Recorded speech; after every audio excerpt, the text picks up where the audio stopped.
વડોદરાના તાંદલજા વિસ્તારમાં પત્નીને દુપટ્ટા વડે ફાંસો આપી હત્યા કરનાર પતિની પોલીસે ધરપકડ કરી છે. પતિ અને તેના પરિવારજનોએ હત્યાના બનાવને કુદરતી મોતમાં ખપાવવાનો પ્રયાસ કરનાર ભાઈને શંકા જતા તેની તપાસ કરાવતા સમગ્ર ઘટનાનો ભાંડો ફૂટી ગયો હતો. તાંદલજાના એકતાનગર ખાતે રહેતી તસ્લીમા બાનું 6 એપ્રિલની રાત્રે મોત નીપજ્યું હતું. મૃતક મહિલાના ભાઈ મોહસિન શેખને તેની બહેનના ગળાના ભાગે નિશાન જોઈ શંકા ગઈ હતી, તેથી તેણે પોલીસ કંટ્રોલને જાણ કરી હતી.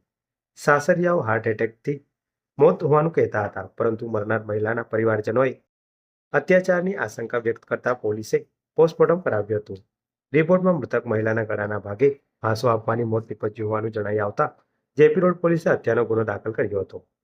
પોલીસે મહિલાના પતિ જાવેદ વહીદભાઈ મંસૂરીની આખરી પૂછપરછ કરતા તે પડી ભાગ્યો હતો અને પત્નીના ચારિત્ર ઉપર આક્ષેપ કરી બપોરના સમયે દુપટ્ટા વડે ફાંસો આપી હત્યા કર્યાની કબૂલાત કરી હતી.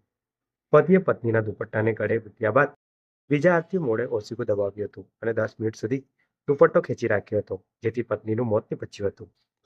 તાંદલિયા વિસ્તારમાં કિસ્મત ચોકડીના પાસે છે, પેટ્રોલ પંપના પાસે અમે આયા. અમને ઘરે એવું ફોન આવ્યું કે એને અટેક આવ્યું છે. અમે આવીને જોયું, એ લોકો હાથ પગ સીધા કરતા હતા. અમે હટાવીને જોયું એની તો અહીંયા ગરદન પર બહુ બધા નિશાન હતા એના. અચ્છા, એ ભાઈનું શું કેવું છે? એ ભાઈ એવું કહે છે કે ઘરમાં શું થયું, મેં 4 વાગે ચા નાસ્તો કરીને ગયો, હવે એને આવીને જોયું કે તો એને ખેંચ આવી કે શું આવ્યું, તો હોસ્પિટલ લઈને એને ગયા એ લોકો ને હોસ્પિટલથી પાછા આવ્યા તો કે ડેથ થઈ ગઈ છે. પોલીસનું કહેવું એવું છે કે એ બેનને કઈ 2 થી 3 વાર એટેક આવ્યો છે. ના, અટેકનું કશું પ્રોબ્લેમ નતો, એનું ખેંચની પ્રોબ્લેમ હતી, પણ એ અમને કન્ફર્મ નથી કે એટલું ખેંચની પ્રોબ્લેમ હતું એને. અચ્છા, કેટલા વર્ષોથી અહીંયા રહે છે બેન? હમણાં જ 1-2 વર્ષ થયા, બાકી ત્યાં રહેતા હતા તાંદલિયા, જે આ તલાવડી તૂટી ગઈ ને ત્યાં રહેતા હતા. તો એમને એવું કંઈક હતું કે તમને મળવા નતા દેતા? 1 વર્ષથી એને કન્ટિન્યુ કોઈ કઝિન સાથે કોઈ સાથે મળવા નહીં દીધું એમને, કોઈ લગ્નમાં નહીં, કોઈ મોત મૈયતમાં નહીં, કોઈ દિવસ એને 1 વર્ષથી આવવા નહીં દીધી. તમારી સિસ્ટરના સન છે, 3 સન છે? હા, 3 સન છે. પૂછ્યું કંઈક કે એમનાથી વાત જ નહીં થઈ અમારી. એ છોકરાઓ અંદર છે, એ પોલીસ કેસમાં બધું એ પૂછતાછ ચાલુ છે લોકોની. એમના પતિનું નામ શું છે? મંસૂરી જાવેદ. અચ્છા, શું તમારી માંગ છે?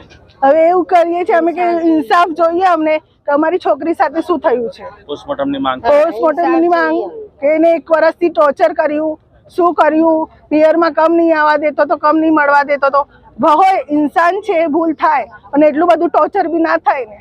અચ્છા, તમારું નામ બેન? શેખ રેશમા.